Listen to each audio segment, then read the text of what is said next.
My name's Alison Ellen and I'm a maker and designer of hand knitted garments, and I want to explain all the processes that go into it, because hand knitting is something that everybody can do and people think I perhaps sit and knit, but actually the designing and the thought process behind it are all a very big part of it, and also the way I deal with the yarns and the fact that I dye my own colours.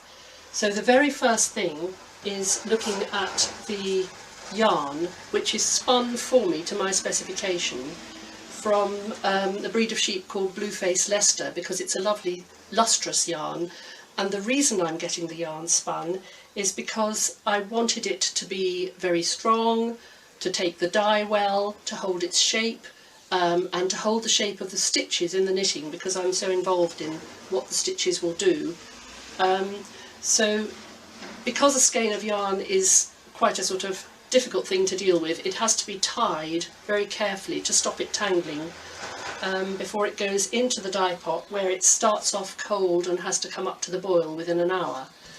So in order to get it so that it actually keeps separate and doesn't get tangled, I put various ties within the skein, going with a very strong piece of yarn, round a half, cross over, figure of 8, and tie it the other side. So that will hold it so that the dye can penetrate the yarn. However, that would be if I wanted to get a nice clear coloured yarn in a plain colour. If I want to put pattern on the yarn, then all sorts of other possibilities come up. It's a bit like painting. You can actually vary your colours and get variegated yarns, or tie-dye, tie it up very, very tightly and end up with little flecks which can pattern the knitting. So in this case I'm going to do 3 little ties close together to get a little group of 3 flecks on the yarn, and if I was going to do enough for a garment, each skein would have to have the patterning put on in a similar way, so that although it's not a sort of scientifically worked out process, the patterning needs to be about the same on each ball of yarn, otherwise it would look drastically different when it was knitted. So the dyes that I'm using come in a powder form. They're called acid dyes, and they have a bit of vinegar with them to make them fast. And they're very good, strong colours, very reliable. And I decided to limit myself by just having the 3 primary colours, red, blue, yellow and a black. And within that I mix in different proportions according to 100 grams of wool. So each of my recipes, of which I've got about 220, is a mixture of different colours. I don't usually use the colours absolutely pure and straight, because I like soft blended colours. This red is one of the brightest I've used, and in fact isn't just the pure red dye, it has a tiny proportion of yellow. The greens are mixed by sometimes blues and yellows with a little bit of black, sometimes just blue and yellow, different proportions. These very soft grey greeny blues are black with tiny touches of yellow, or sometimes a bit of blue, so you can be quite subtle in the way that the colours are designed. And the next thing I'm going to show will be how I actually put the yarn in to dye the colour. The dye that I'm using comes in pots like this, in a powder which has to be dissolved in water, and I've been mixing up recipes ready to dye so that there's going to be 2 different shades of green mixed with a mixture of blue and yellow and a little bit of black, but each one is slightly different. And the last bit for this is to add the yellow, which I need 1/4 teaspoon, having weighed my wool and got the amount worked out. And I'm using these measuring spoons, which I just level off and just sprinkle it in and then give it a stir, starting with cold water. I'm not too fussy about getting it all dissolved, because I quite like the slightly uneven effect of the dyed yarn. But I'm going to do one of these skeins is going to be dyed as a more even colour than the other. So this has been soaking in water, ready to absorb the dye straight away, and that's going into this pot. And already the colour is just beginning to appear, so there's a sort of greeny tinge on that, which gets stronger as it's heated very gradually over an hour up to boiling. This is the skein that's been tied and tie-dyed, or tied up ready to be tie-dyed very tightly, and I'm actually going to also dip it into these two different colours, so there'll be some green, some little dashes of white, some actual white, and a different green on either end, and that's going in dry because I don't mind so much about whether it takes the colour very evenly. So that's going in to both pots, and the colour in this one doesn't look like green at the moment, it looks like grey, but the yellow is always the last dye to appear on the yarn when it gets hotter. So those are just going to sit there now for the next hour. And the colour will be, this is the way that I dyed some of these other ones, so that the colours, this one was obviously dyed in a bluey colour and a browny colour and dipped into two totally different dye pots. And the same with this one, which is pinks and blues, so it knits up to make a pattern.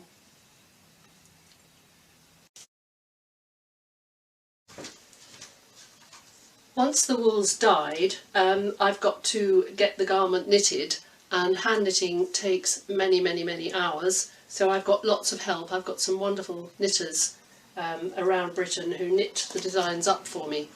So the first stage for me is actually experimenting with stitches to see if I can get what I want, and you can use knitted stitches to make not only flat shapes but actually shape the fabric. So in this instance, just with the use of knit and purl, it miraculously pulls itself into a shape, and with that kind of tool you can really sculpture and make shaped garments, thinking very much about fitting different people and having different styles.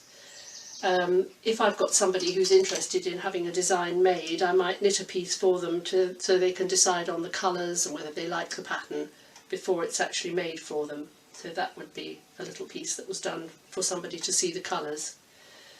So then it has to be prepared for knitting, and the design is worked out with diagrams and a written knitting pattern.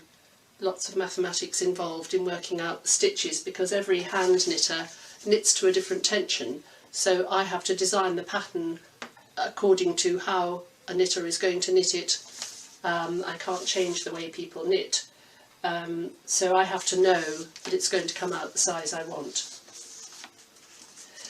How do I get the ideas is another question people often ask, and for the last year I've been working on a theme of being inspired by things around me in the garden and landscape. So I'm looking very much at colours, and this was a design which we're working on at the moment. It's being knitted as a waistcoat, looking at the amazingly bright colours in a pelargonium flower, which has this very bright red, but also little tiny streaks of a darker colour.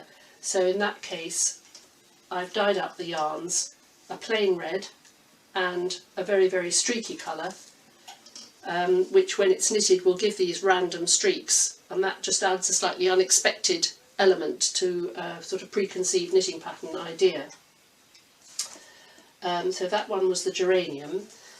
I've also worked from the Cerinthy flower, which has a wonderful range of colours starting with greens and going through blues and purples, and that has resulted in trying to get the range of colours together so that they shade through, and I've decided to use a modular pattern, so building the shape in these modules where each one has the colours going through the purples with just a tiny touch of the greeny grey colour, and the knitter knits the main body of the garment. In this case it's been knitted without any seams, it all joins as it's knitted, and I wanted to decide how to finish it off, so I'm putting the neck on using a circular needle, picking up the stitches around the neck and knitting a rib. So that's in progress there, and the front edges will have to be finished as well. But I'm really interested in what you can do with knitting to make a whole shape as a sort of piece of sculpture, and not to have to sew it up, because that obviously saves time. It's practical, but it's also so satisfying that you can build a shape without any seams. This one is based on the kind of colours in forget-me-not flowers, which are always a mixture of blues and little bits of pinky purple and the sort of rather bluey green colour of the leaves. And again, it's come back from the knitter and I'm assembling it. This one does have a seam, so that still has to be sewn. And then picking up the stitches round the neck to knit the neckband. This is knitted on the bias, so the whole thing is diagonal, which makes a nice design, and it also means it'll hang really nicely because you've got the sort of bias knit of the direction of the fabric, so it'll hang well. There's one here which was designed from tulips, very, very red tulips, but it wasn't a hard red, it wasn't a flat red, so I've dyed quite a varied red yarn with lots of streakiness in it, which you can do either by simply dipping the yarn partly in the dye, but in this case I just didn't stir it at all. I put it into the pot and it just sat there for an hour and came out streaky, so that's very easy. This is another one which was dipped into a blue and a green, so there are more than one colour on it, and it seemed to me that the red of the tulips was made more intense by the bluey green of the leaves, so I love that contrast.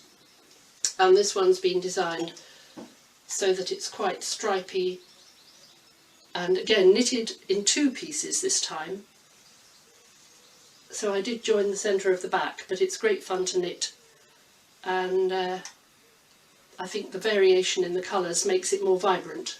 So that has yet to be finished as well, it's got to have a neck put on it.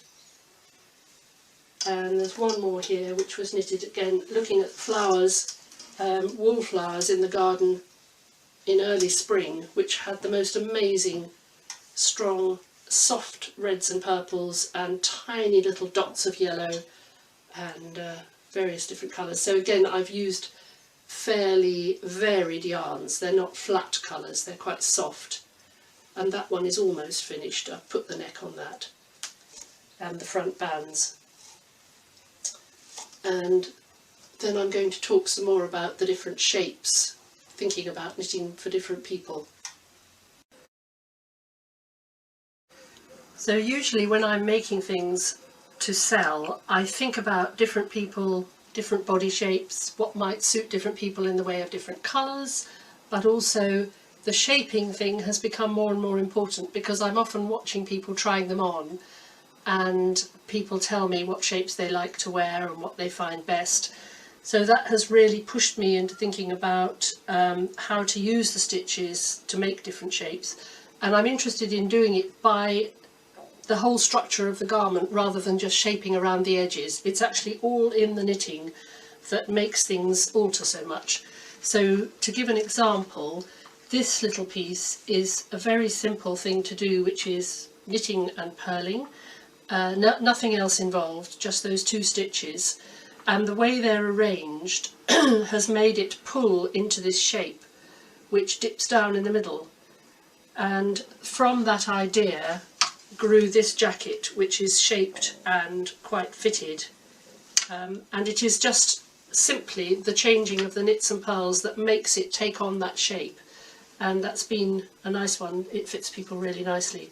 So that's one example of just very basic shaping, and I have to think about things that will fit people closely. People like to wear closely fitted things, and they'll be very they don't want anything too loose and too baggy.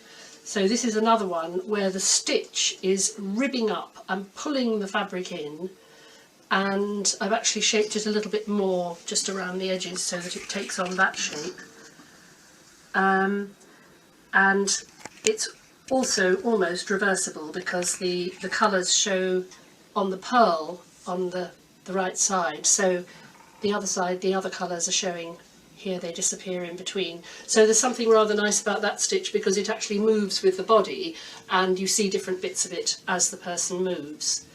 And that took a lot of working out, and I was really delighted when people tried it on and it seemed to work. So that's been that's a nice surprise. Occasionally I design things and they don't work on everybody, but that's been an okay one. This one, I got intrigued with what you can do with the stitches and the way it's joined and made all in one piece. And this particular way of joining them as you knit leaves these little gaps so that it's actually like, I was thinking of Tudor fabrics that were slashed and you could see other colours through. So obviously the wearer can change the look of this dramatically by what they put underneath. This particular garment, I was looking at sort of fir trees in the winter and these very, very dark colours and thinking of the light coming through. So that was a sort of landscape inspired one. It's also very similar in structure to the next one, which is a much, much bigger design altogether. And again is built in these building blocks which are joined as they're knitted. And again, because they lie on the diagonal, you've got this very nice drape, so it actually hangs nicely on. And that's a nice generous one which will fit a lot of people. So the aim is always to design something that will look absolutely wonderful on everybody, and I'm not sure that such a thing exists, but this is a very sort of easy to wear and generous, looser shape. It's got little tiny flecks in here which were from the tie-dyed yarn, so you can see more on the back, the little fleck pattern, and it would show as it's worn, it'll open out and you can see the little flecks a bit more. Then there is the possibility of working out a structure of a garment. So this one is based on this modular diamond shape, which is built up, and again, no seams at all. The whole thing is joined as it's knitted, and that is knitted in garter stitch, which is the first stitch everybody knows. It's a sort of every row knit kind of stitch, and is a very flat fabric, so it just hangs. It's fairly thick and heavy and flat, although the colours obviously sort of liven it up, but it's quite a sort of dead weight stitch. It doesn't do anything particularly in the way of movement, but that very same structure of those diamonds can be changed incredibly much by changing the stitch.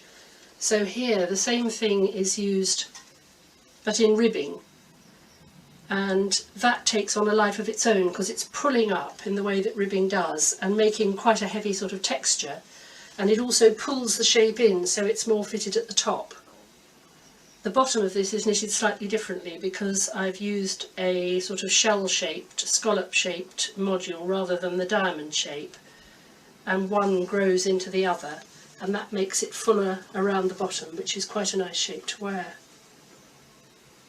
That one was based on the idea of the winter sky, very cold sort of grey, light blues and branches crisscrossing against the winter sky. And lastly, it is another very simple shaped jacket which is easy to wear, and this one is knitted in two pieces, and the edge of the jacket goes all the way around the corner, so the front edge and the bottom edge are where you start. That's all the cast on edge, and then with a decrease coming up here it takes the shape in, and so you've got a right angle in every row, and I decided to gather it in more at the fronts so that it hangs better. So that's another one which is very easy to wear. So that's a few of the shapes for thinking about different people wearing them.